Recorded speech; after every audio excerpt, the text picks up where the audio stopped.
Learn how to rebuild a John Blue adjustable spring flow divider. You can also reference your flow divider manual at johnblue.com. For this demonstration, we're using FD1210. However, the same procedure can be used on FD0610 and FD2010. Tools and materials needed: flow divider kit, lubricant, for example Vaseline, anti-seize lubricant, T-handle screwdriver, metal punch wrapped in protective material, for example masking tape. Let's begin. Install roll pin. Tap the roll pin into place and ensure it's fully seated. Insert seal. Install the first seal into the appropriate cavity. Prepare and install metal sleeve. Slide the O-rings onto the sleeve. Apply lubricant to the sleeve and O-rings. Align the sleeve with the roll pin slot and press it into place.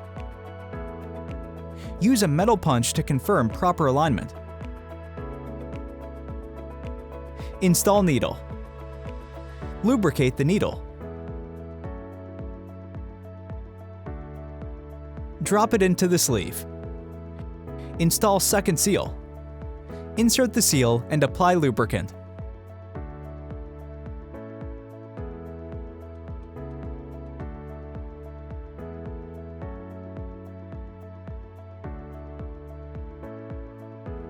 Add spacer and spring. Apply lubricant to the spacer and spring.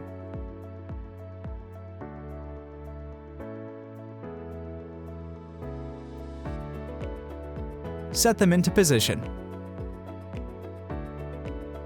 Install cap. Lubricate the inside of the cap. Press the cap into the flow divider.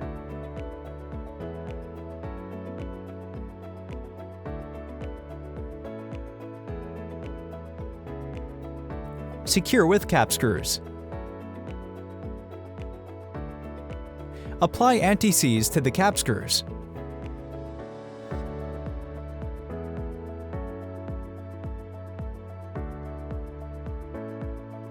Insert and tighten using a T-handle screwdriver.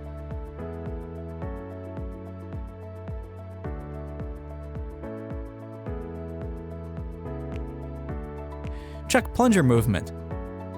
Use a wrapped metal punch to press the plunger and confirm smooth operation.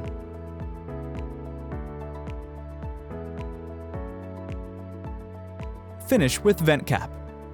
Install and tighten the vent cap on top. The John Blue flow divider is ready to use. If you have any questions regarding the John Blue flow divider rebuild or any other John Blue support questions, please contact our knowledgeable support team at 1-800-253-2583.